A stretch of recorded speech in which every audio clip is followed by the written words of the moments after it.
You ask Tiger to solve. This deals with linear equations with one unknown. The final result is x equals -12. Let's solve it step by step. Simplify the expression. Group like terms.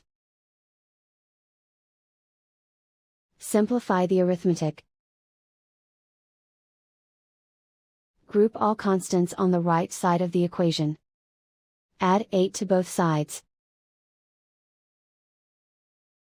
Simplify the arithmetic.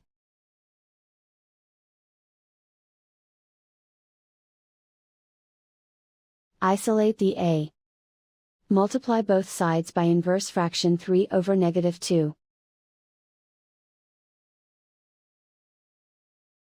Move the negative sign from the denominator to the numerator.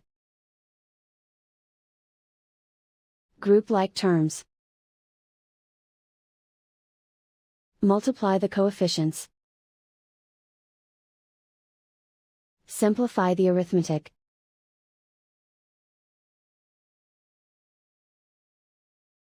Move the negative sign from the denominator to the numerator.